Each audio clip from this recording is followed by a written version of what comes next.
no matter whether it's opiates or cocaine or alcohol or food, which I was addicted to also at one time in my life, this is all just symptoms of an underlying issue. So I would take whatever I was self-medicating out of the equation with, and then all of a sudden the symptoms come back and I'm like, hey, wait a second, like I'm not going to feel like this for the rest of my life. So I always resorted going back to drinking, which led to other drugs. And then, it was just this kind of like, I was caught in this loop for years. And I think that that's really what psychedelic medicines came into the equation and did, was it broke me free from the loop for a second. That is the voice of Charles Patti, and we're going to sit down with him today to discuss his addiction, how he broke free from it, and we're going to spend a lot of time talking about one of the tools that he used, which was ketamine. We're learning more and more about how powerful this drug might actually be. We use it for surgeries, and it's such a safe drug that it's used in pediatric surgeries. It's been around for years. But at small micro doses, people are having these profound experiences where they're able to rewire their brain in a way to help them put their life back on track. Now, if you go back about, 10 or 15 episodes, I actually went to a ketamine clinic and tried ketamine and recorded my entire experience. I encourage you to go back and check that out. I thought it was interesting. I found it to be fascinating. And now that I've learned what I have about the power of ketamine to help people through addiction and the power of ketamine to help people through their PTSD symptoms, more and more, I find myself putting it in front of people as an option when they ask me about, hey, what do you think I should do? Or what do you know about this? So sit back and enjoy our hour-long conversation with Charles Patti, Dr. David Lycan, and myself, Matthew Blades, on this episode of Learn from People Who Lived It. Looking for no bullshit conversation about mental health? Find Learn from People Who Lived It wherever you get podcasts. Search it using all one word. Learn from People Who Lived It. Welcome to another episode of Learn from People Who Lived It. Hey there, welcome to another episode of Learn from People Who Lived It. We've got 2 Arizonans, 1 Floridian, and we're going to have a discussion today about ketamine and a few other things, I'm guessing, along the way. As always, I'm your host, Matthew Blades. Up to the right of me is Dr. Dave, our resident psychiatrist. Good afternoon, sir. Hey, it's great to be here as always. Man, we're lucky to have you. Now, down below, we've got a guy named Charles. And Charles started something called My Self Wellness. And it's an organization that he's going to talk to us a little bit about today and what their mission is today. But like everybody, Charles, I always say you probably started this because you needed it first. And so I want to go back. I want to get a little bit of your history, and we'll do all of that in today's podcast. But welcome from Florida, sir. How are you? I'm doing great. Thanks for having me on the show today. I appreciate it. Stoked you're here, man. For those that want to visit him online, I'll just put his website up there right now. That's what it looks like. So if you hit it, you can just kind of see what it's all about. And you can see right on there that you can heal your life from inside out with ketamine therapy. That's the tagline there. Yeah. Now, I've been lucky or unlucky, depending on how and who you will look at it, to try ketamine. I've done 1 infusion and have 2 others that I've already paid for. And I'm just kind of waiting until that moment where I feel called to go back and do it again. Okay. So let us start at the very beginning with you, Charles. What happened to you or for you that led you to this place where you are today? What's the story behind this? Well, I think when we go through, trials and tribulations in our life and we find the light at the end of the tunnel, we feel it's our purpose to kind of, go back and help other people. And so it didn't go to waste. And so I guess I'll start way back at the beginning where when I was really young, around 6 years old, my father passed away. Mm-hmm. And I was incredibly lost after that. It was very traumatic for me. And it led me to a place where I was very depressed and full of anxiety. And I had this crippling fear of death because I just didn't understand it, and it was basically almost debilitating for me. I remember waking up in my youth and waking up on a daily basis being like, am I going to die today? And it was definitely something that I didn't know how to process or get through. So I started self-medicating with alcohol and other substances at a very young age because I was looking for that sense of relief and that escape. And I was constantly living in a place of fear. And so, it led me to years and years of substance abuse issues where, I was just, my life was a mess for a long time. And it was through the use of psychedelic medicines therapeutically, I alleviated all of that out of my life. So if it wasn't for psychedelic medicines, other compounds than ketamine, then ultimately ketamine did come into the equation, I wouldn't be having this conversation with you gentlemen right now. Mm. So, Dave, let me go right to you, man, because this is a perfect place to kind of set you up for this. When somebody experiences something like the loss of a parent at that young age, psychologically, that's going to have all kinds of different ways that plays out.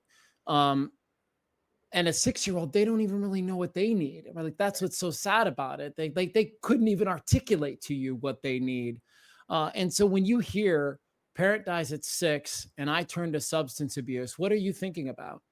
When you have a loss like that at such a young age, you process it with the tools and skills that you have at that age, and then those patterns get set.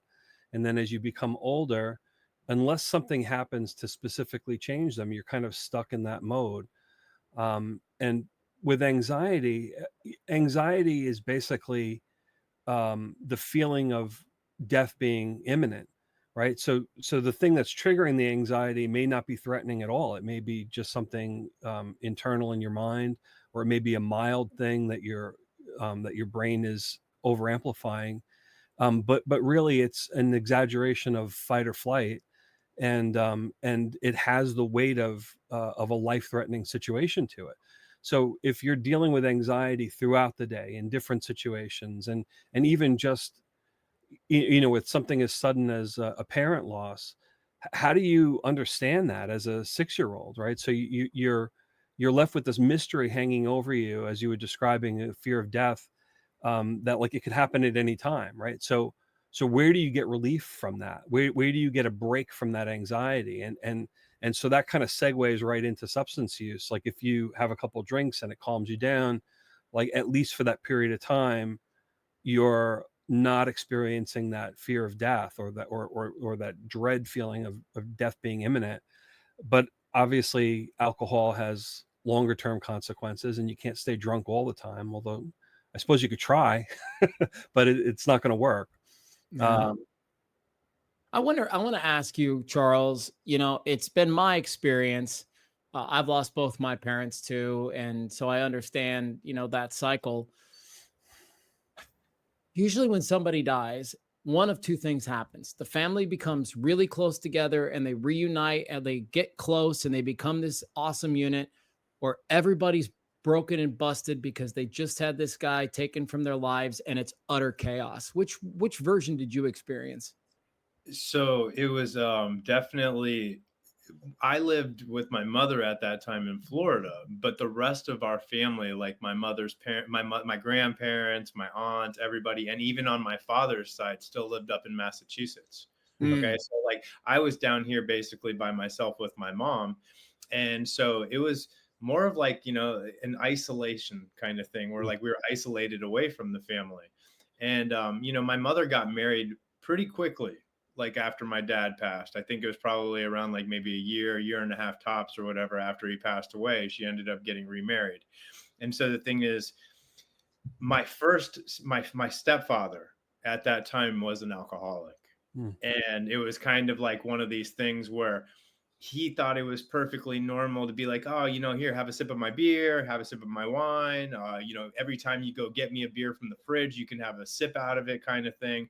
And like, I remember having those first sips of alcohol, and it just gave me this like instantaneous sensation of relief. And I was mm, just, oh man, like this is what I need in my life. Like this is the answer. And it was completely normalized because he drank every day, I mean, and he was a functioning alcoholic. He was corporate at a gym, and like he was well known and he had a lot of friends, but like he was constantly drinking, after he got off work and throughout the night.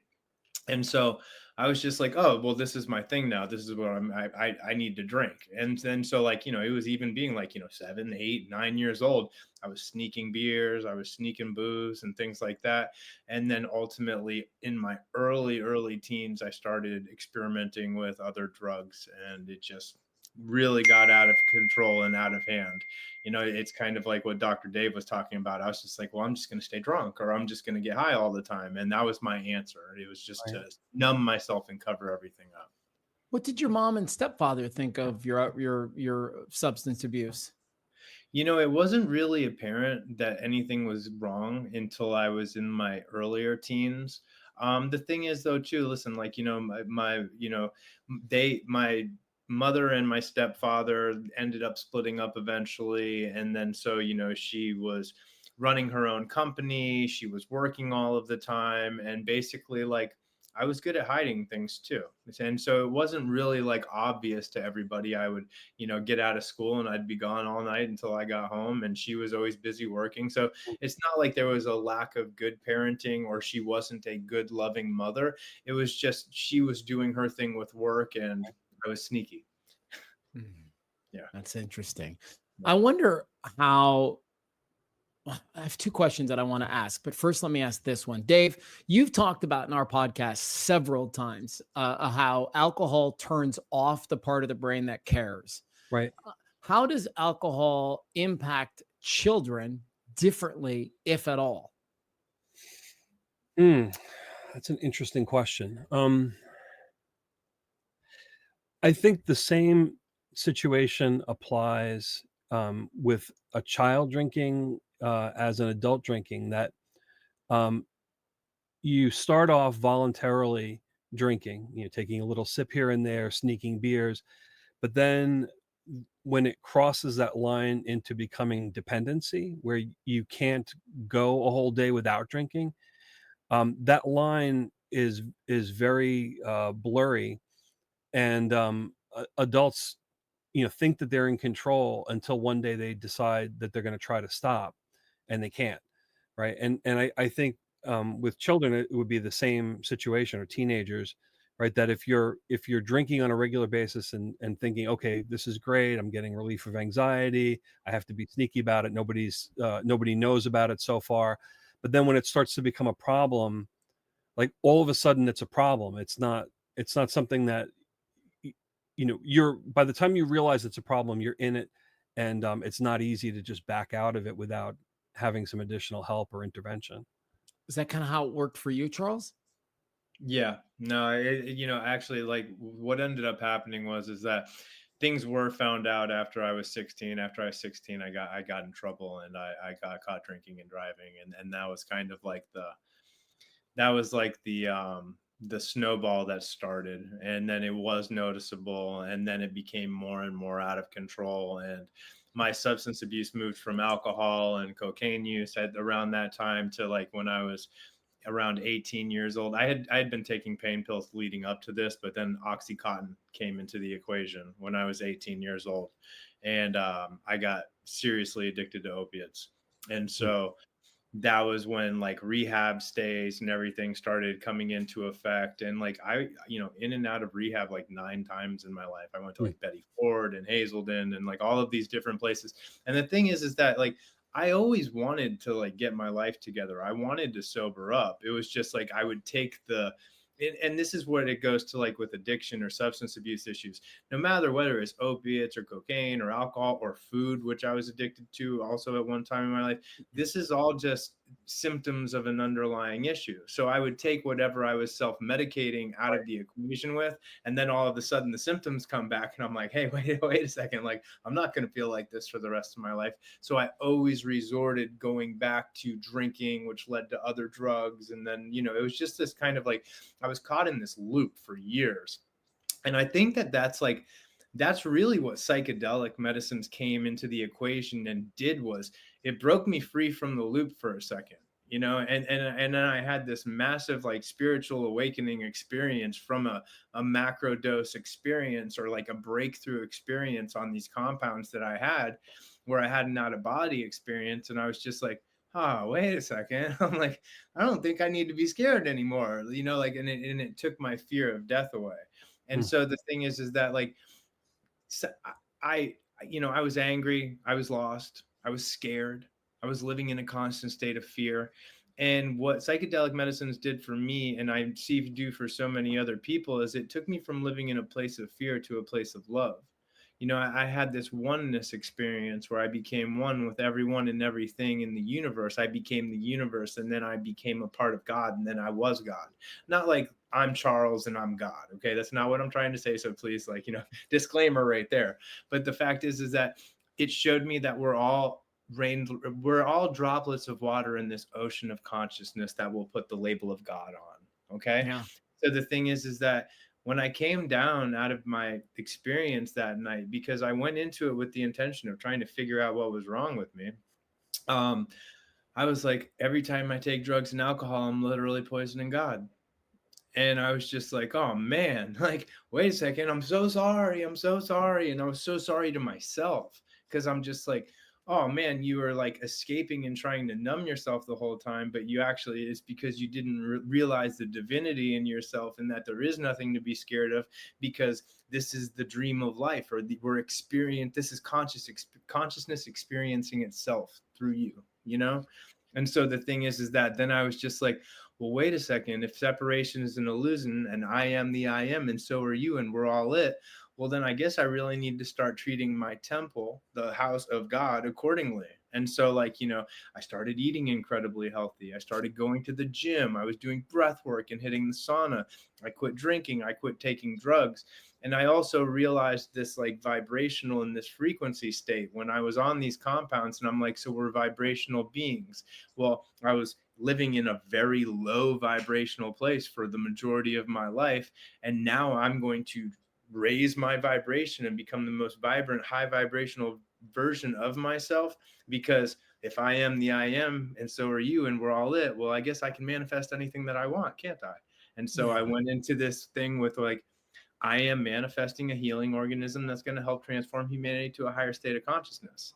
And I have been working 100+ hours a week for the last 5 years. But like, that's not even it though. See, in the oneness or the absolute of everything, this is the synchronistic flow of the evolution of consciousness. So everything was perfect the entire time. See, like I lived by this level of stoicism where it's like nothing happened to me. It was happening for me. This was spiritual boot camp. Listen, I weighed almost 300 pounds at one time in my life. I was addicted to heroin and cocaine and benzodiazepines and alcohol and anything else, sex, gambling, scratch off tickets, anything that you possibly could think of.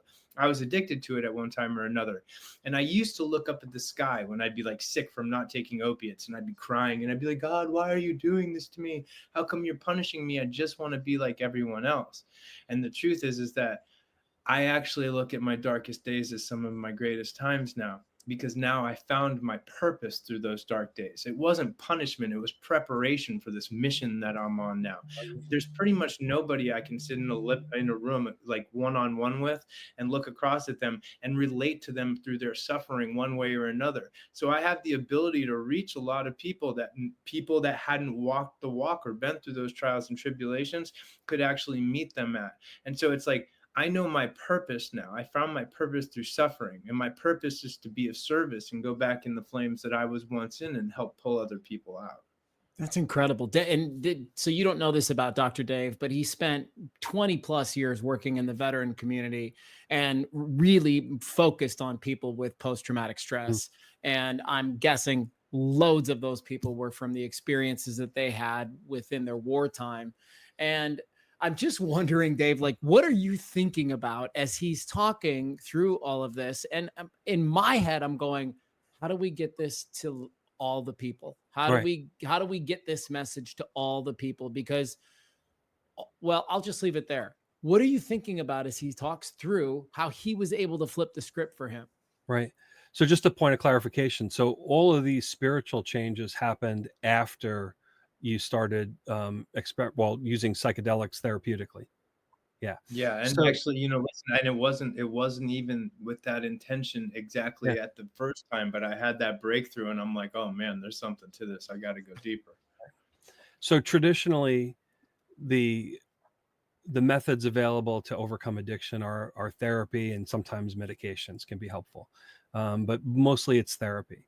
And therapy is a long way to go, right? So if your underlying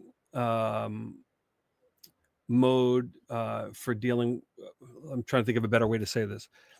So the fear of death is something that has always been there for you, right? Because of losing your dad. So of course, when you stop using substances, that's still there. You haven't done anything to get rid of that, right? So it makes sense that as soon as you stop using substances to numb that down, that rises back up because those circuits are still active, and those pathways in the brain are still very much alive and functioning. And so you're going to default right back to that. And so trying to get at that through therapy, a lot of times if you're going through a 12-step program or a rehab, they're focused on the addiction, but they're a lot of times not focused on the underlying traumas or childhood issues that is fueling the anxiety that's leading to the addiction, right? So we've had a difficult situation with treating veterans with PTSD and substance use issues, right? Because a lot of times they're self-medicating. So which do you do first, right? Do you treat the substance abuse? Because you're not going to really participate in PTSD therapy if you're actively using, right? You have to have at least some measure of sobriety to show up on time and be able to participate and get some benefit from therapy. But then you can't talk about the trauma without triggering so much anxiety that you want to go use again. So it's a real catch 22. Um, what what is promising about psychedelics and ketamine in particular, but also some of the other ones we're getting more information about, is you're opening up the brain to be neuroplastic. You're opening up a window into the brain where you can accelerate learning and remapping and rewiring the brain, right? So it makes sense to me that once you did that and then you started on your spiritual journey, you you um, you basically put your brain into a learning state by using the psychedelics, and then recoded it with something new. And then once that neuroplastic state kind of settles back down again, it's coalescing around these new patterns. And so then you really do have a transformational change. The problem with recreational psychedelic use is you're making your brain neuroplastic, and then what are you wiring in? Right? So if you're just hanging out with your friends or doing dumb stuff, like you're putting your brain into a learning state and then not using it to elevate, to ascend into something bigger. Yeah, Yeah. well, in all these new places, specifically like Charles, your company, they all say a version of what you say, which is psychedelics can be a useful tool when done in a safe set and setting, and then incorporating the integration piece. Like those are the three things that I think folks have to be critically aware of if they're going to jump into this in using it for healing, right? Like if you're really genuinely wanting to heal, your set and your setting, they're really important, but I'm going to say that integration piece is almost as critical as those three. So will you help us understand, Charles, what I mean? Help my audience understand what I mean by set, setting, and integration. So set and setting would be like where you're at, and setting like where you're gonna set your intention, what your intention is behind this. Why am I doing this? And I think that listen, like a lot of people use psychedelics and they're not looking for the therapeutic value. They're looking to check out. Okay. And so like what that's your intention, that's what you're gonna get from the medicine. You're gonna get exactly what you're Right. looking for. Where like when you come into a place like My Self Wellness, and we preach ketamine as a tool for meditation, okay, because it's a chemically induced meditation at the deepest level possible. And when you come into a place like this with a bunch of really good empathic high vibrational people that it's their purpose to be of service to you and help you on your healing journey, and then surrendering to the experience, and I think that that's why ketamine is actually incredibly valuable, and it's amazing at the actual therapeutic value, is because a lot of people have hard time surrendering to the experience and letting the medicine do what it's supposed to do. But because of the anesthetic qualities of ketamine, it sends you straight into like alpha in your brain, which is basically where your meditative state would be. So it really is this chemically induced meditative state, and the anesthetic qualities shut down that overthinking mechanism in your brain, and it allows you to surrender to the experience. Now, when you come in and you surrender to this experience and close your eyes and use this as a tool for meditation, the medicine is going to take you where you need to go. And it's funny because, we tell people sometimes, listen, ketamine is a little bit of a different molecule than, psilocybin or the other ones, because it doesn't always give you necessarily what you want, but it always seems to give you what you need. Yeah. Okay. And so you come in, you have the things that you're going to process through.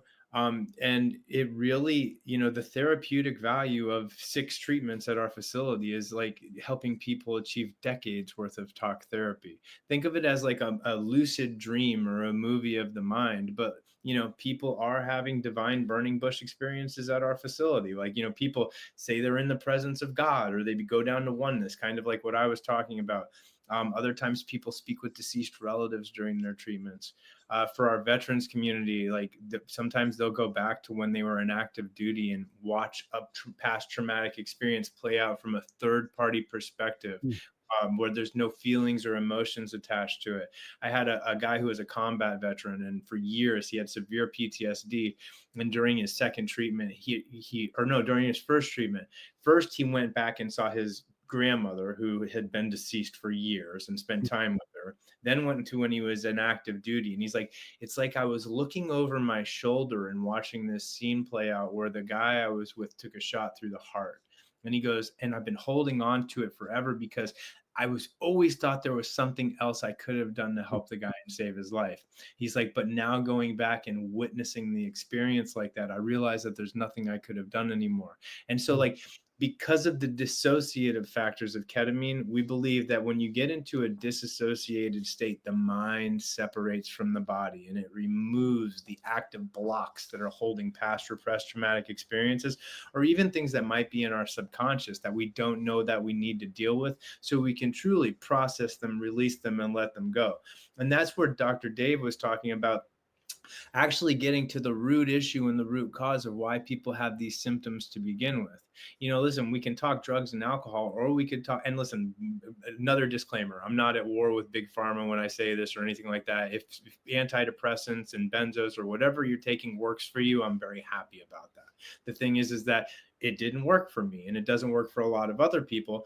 And so the thing is that for me personally, my opinion is like those are more of kind of like a band-aid, where we're not really getting to the root issue and the root cause. We're just kind of like making you feel better through the course of taking other medications, where like we actually have an astronomically high success rate of getting people off of most of their pharmaceutical, if not all of their pharmaceutical medications, through the process of our treatments.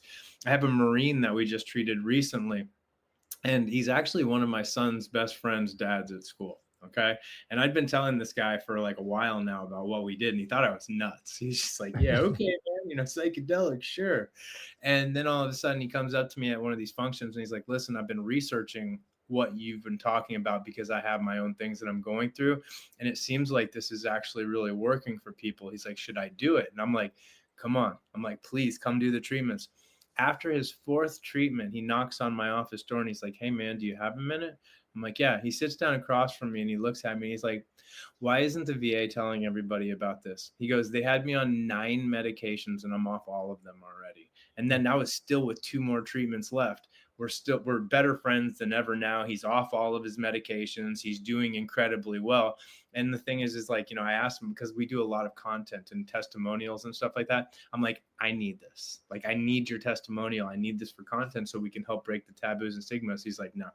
It's like, I can't do it, man. He's like, because, I'm on disability. Like I get money from the government because of this. And if I go back and tell everybody that I'm off my medications and that I'm like, I healed through this, he's like, there's a good chance they might try to take it away from me, man. Is that real?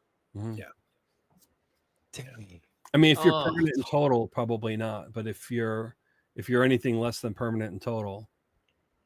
So like back to with what you were saying is set and setting and intentions and all of these things. It's like, if you go into an experience like this with the intention of healing and let the medicine do what it needs to do to you, then there's a very, very high success rate that you are going to get exactly what you're looking for. If I go to a concert and I'm taking, whatever I'm taking, and like Dr. Dave was talking about, neuroplasticities kick in.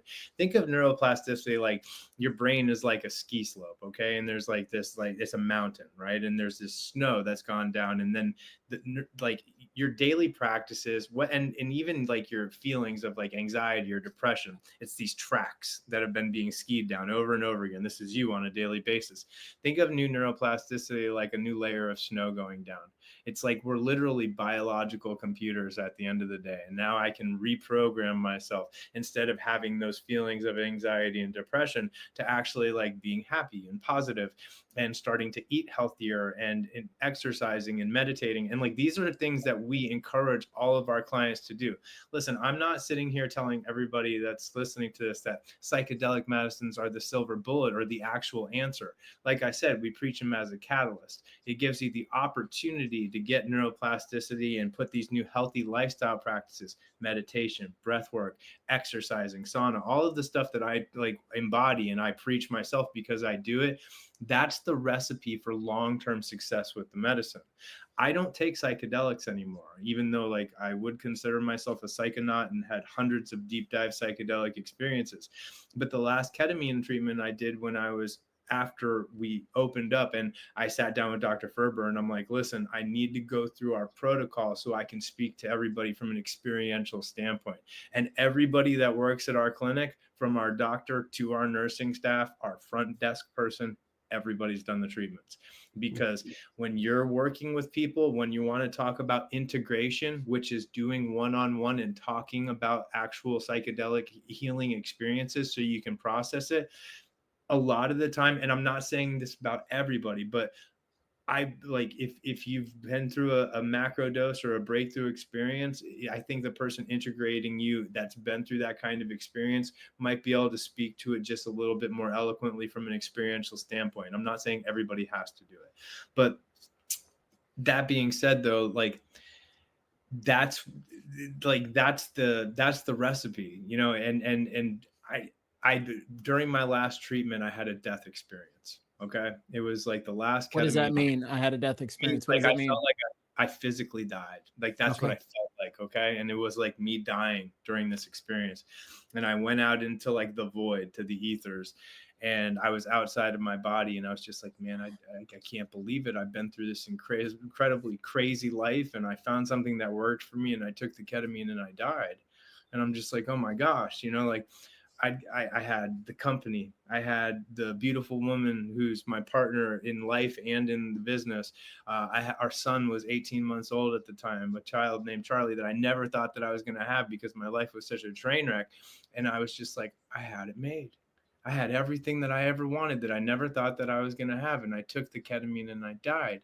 And I go, I'd give anything to get it back. And I was just like, I'd give anything to get it back. And I was back in my body, and I'm like, okay, I'm done. I was like, that's it. I was like, I don't need to take the medicine anymore. I had my experience with consciousness and everything, and I kept getting the same answer over and over again. And that's when I was like, all right, time to stay grounded in this present moment, raise my vibration as high as I can, and manifest a healing organism that's going to help transform humanity to a higher state of consciousness. I mean, and we're done, right? Like it feels complete to me, and it does make me wonder why other organizations aren't embracing this as much as maybe they could be. And it could just be a time frame thing, like and I'm not throwing Dave under the bus at No, I all, mean, I like in can any even, way, but in the beginning you were kind of like, I don't know how I feel about this, but I would say a year later you have softened on this position, and you are a little bit more, at least that's the way it feels to me, you are a little bit more open to these experiences for the right person, unless I'm reading that totally wrong. no, that's true. Yeah. Um, what's held back the use of psychedelics in medicine? I mean, there's regulations, there's stigma with them being category 1 controlled substances, right? In other words, no medical use, right? So that's drilled into you from early in your medical training, like, oh, Right. these are only abused medications, there's no therapeutic value. so you don't even look anymore, right? You just move on to other things. I mean, that's how the training goes.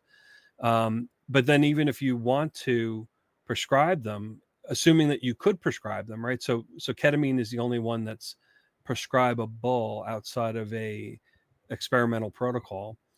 Then you have to make sure that you have the right person, and it's only approved for treatment resistant. And then if you go outside of that, then there's potentially some liability if something bad happens because you're using it off label. And I mean, there's a lot of forces that kind of keep doctors boxed in and less willing to take a chance with it. So it's not just training or like brainwashing from pharmaceutical companies or whatever. There's a culture that makes it resistant, and for good reason. I mean, traditionally these substances have been abused, right? So how do you make the leap from, hey, we're treating addiction, we're trying to avoid having people use things that are abusable, to like, oh, now we're going to use these as treatment. And there's a mindset set that has to shift over time.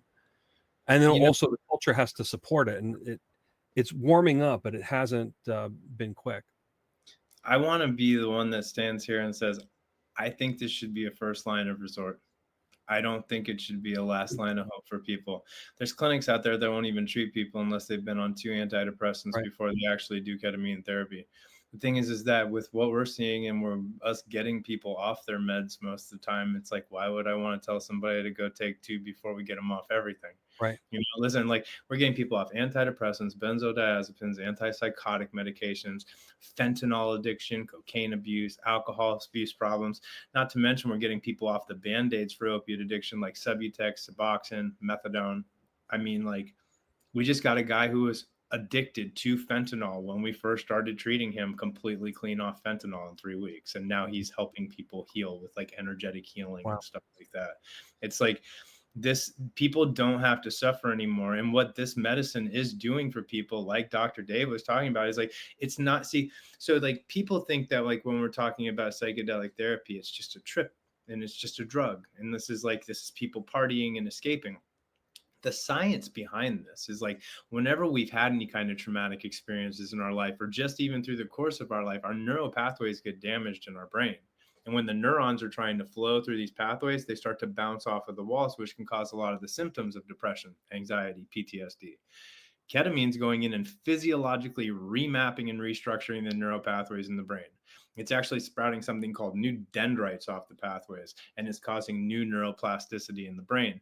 It's also going in and turning on the receptors that create our dopamine, our feel-good chemical, naturally. So it's like your brain starts naturally producing more dopamine, which makes you feel good without having to self-medicate or take other things to looking for that, sense of relief.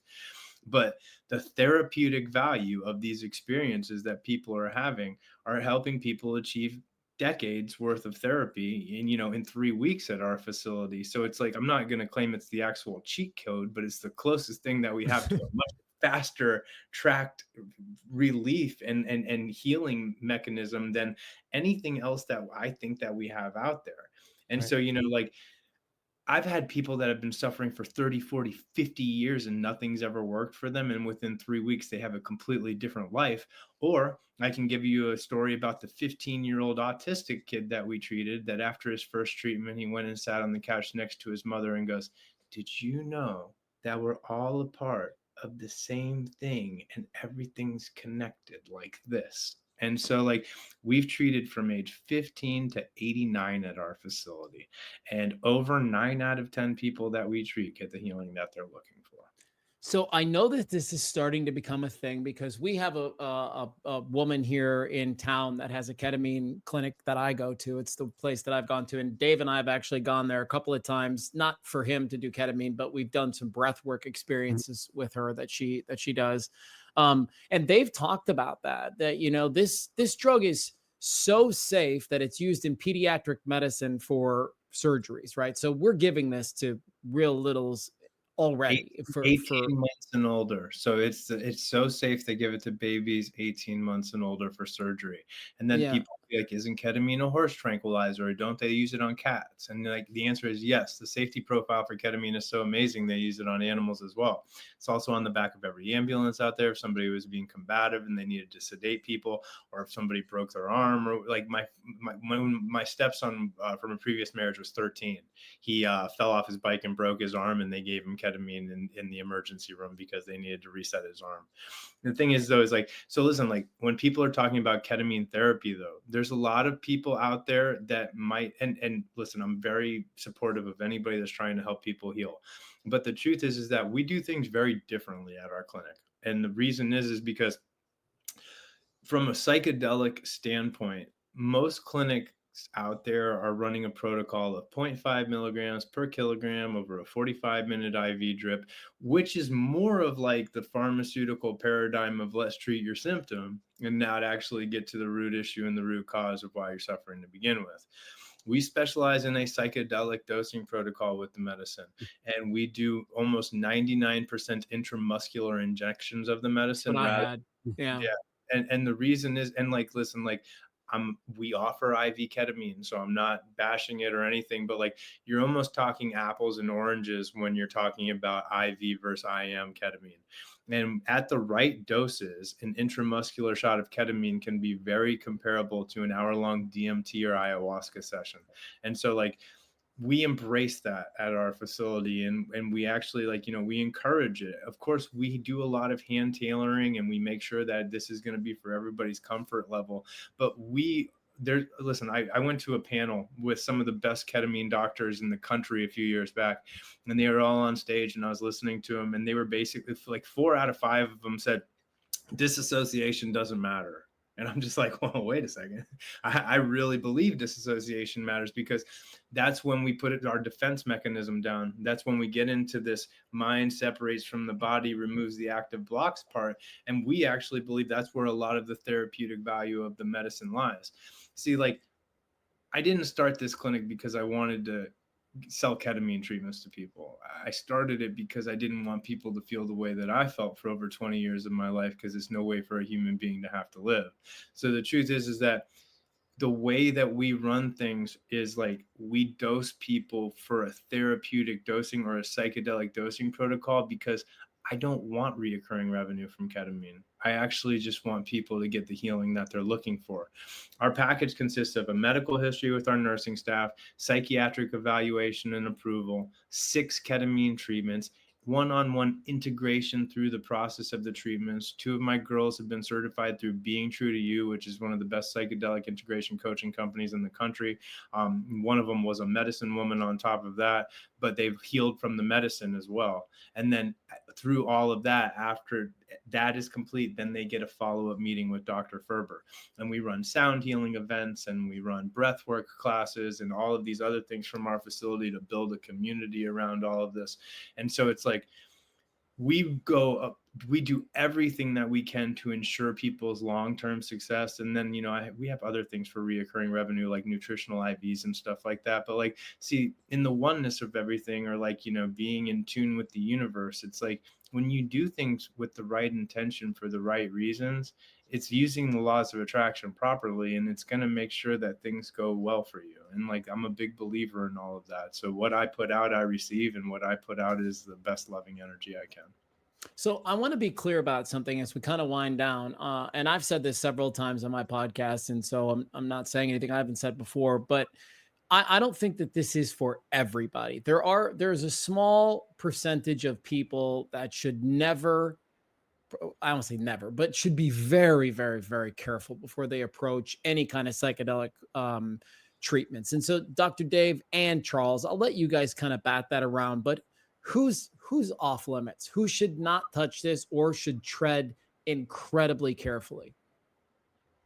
I'll just give 3 quick examples, and then Dr. Dave, I'd love to hear your opinion about this as well. If somebody's in an active manic state, of course not.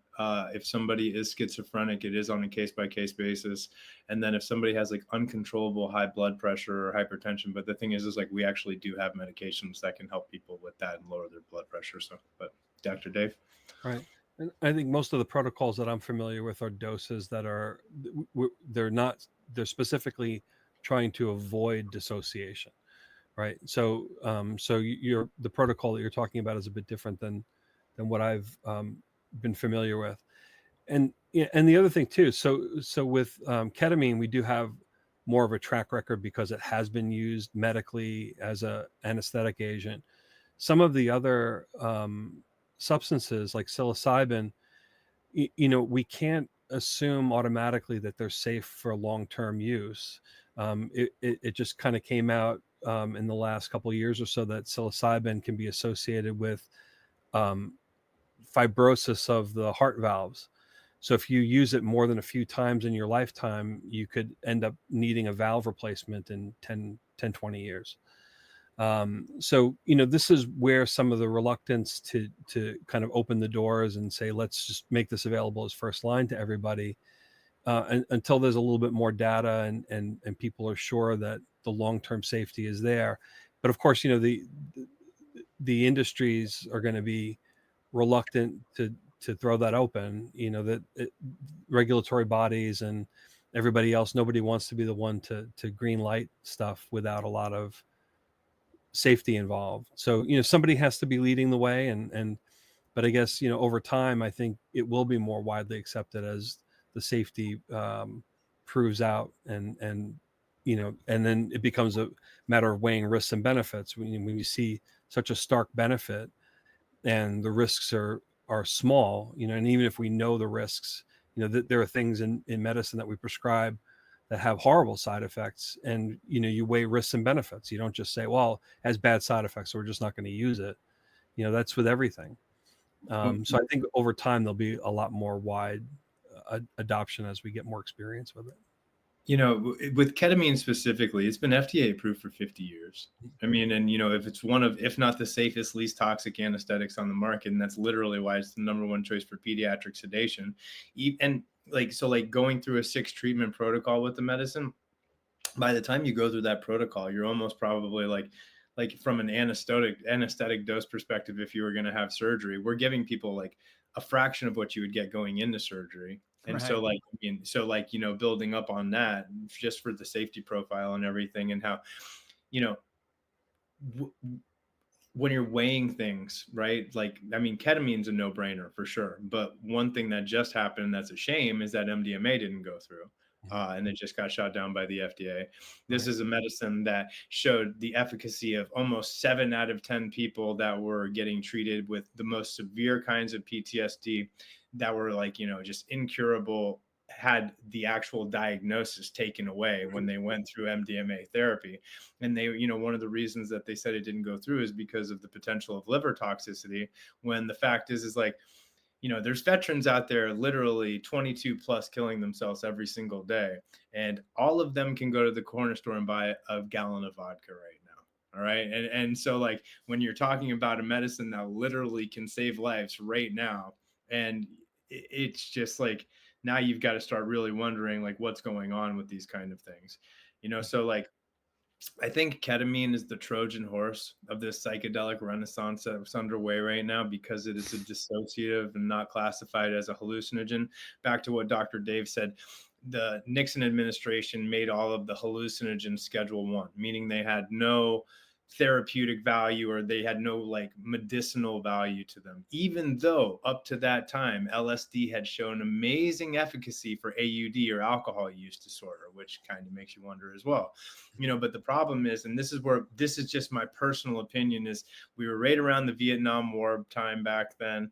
You don't want people taking medicines that might show them that we're all a part of this same thing, and that the answer is always love at the end of the day when you're trying to ship people off to war all the time. So I think that could have probably had something to do with everything being Schedule 1.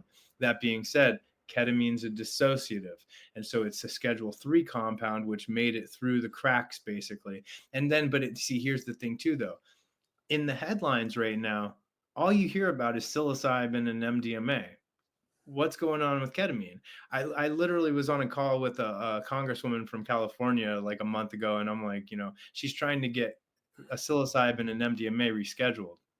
And I'm just like, oh, well, listen, I want to be a part of this movement, and of course, I'm very like passionate about that. But what about getting ketamine covered by insurance? Hmm. Because if we're Mm, using it off label right now, which means no insurance companies are covering it, right. and And you're already there. it's like Right. we're and you know what she told me? She's like, it will be harder for ketamine to get covered by insurance than it will for me to get psilocybin and MDMA rescheduled. Right. It's And of course, wild. once everything was recategorized as Schedule 1, research is done. Like you can't do research on them anymore. Right. So even our body of knowledge or the opportunity to learn what they're capable of got immediately shut down with that. Yeah.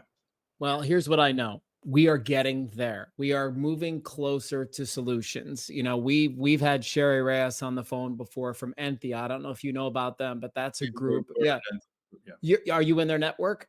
Yeah. Yeah, so this is a group for people that don't know where they're trying to get psychedelic assisted therapy as a benefit, as an employee benefit.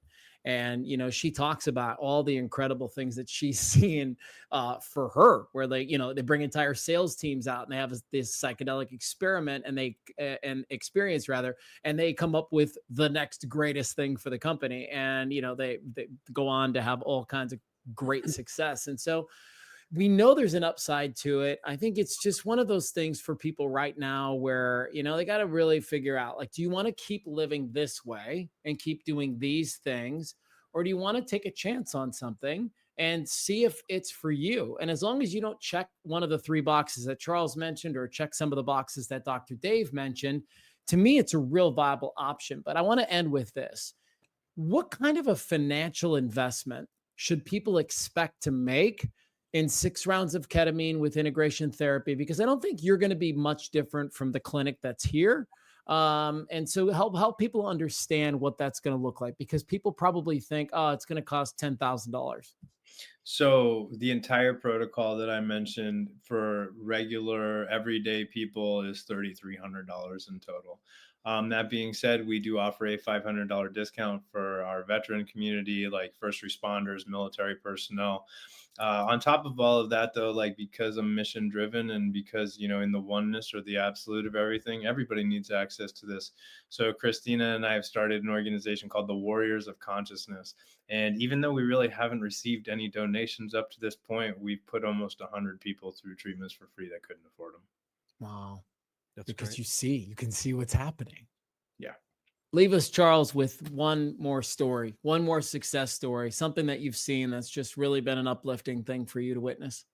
So one time there was a veteran that came to our clinic, and he was at the last. This was the last line of defense for him, and he was done. He was ready to check out, and he looked at me and he goes, "If this doesn't work for me, I'm gonna go home and I'm gonna take my own life."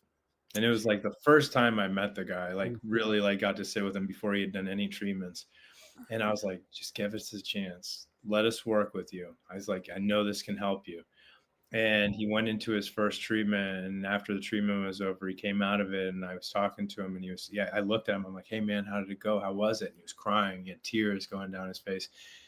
And he goes, I turned into a bird.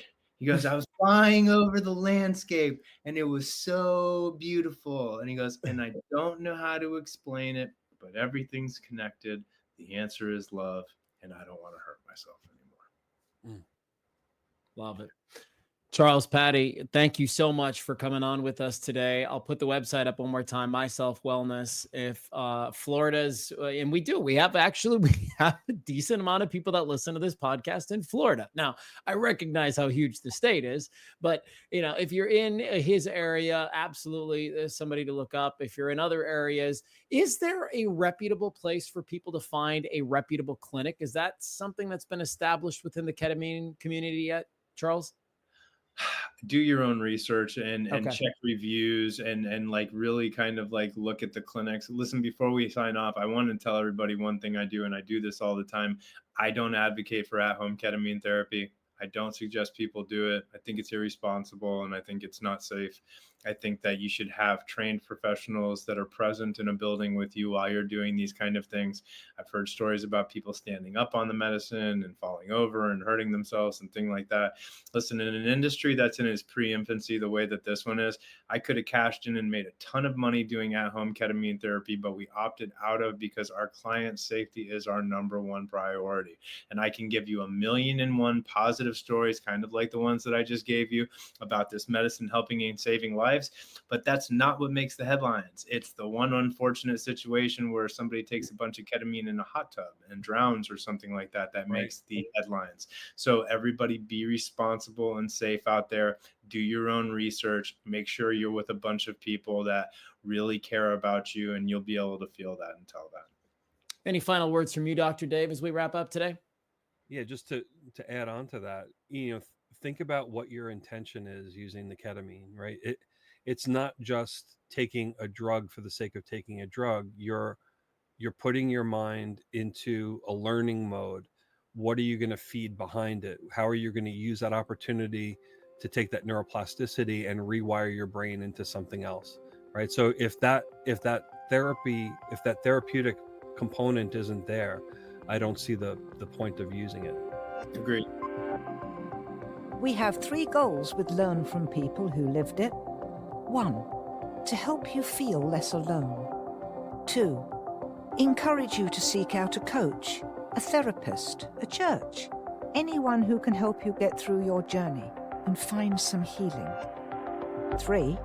When you're ready, share your story with us. Find Learn from People Who Lived It wherever you get podcasts. Search it using all one word. Learn from People Who Lived It.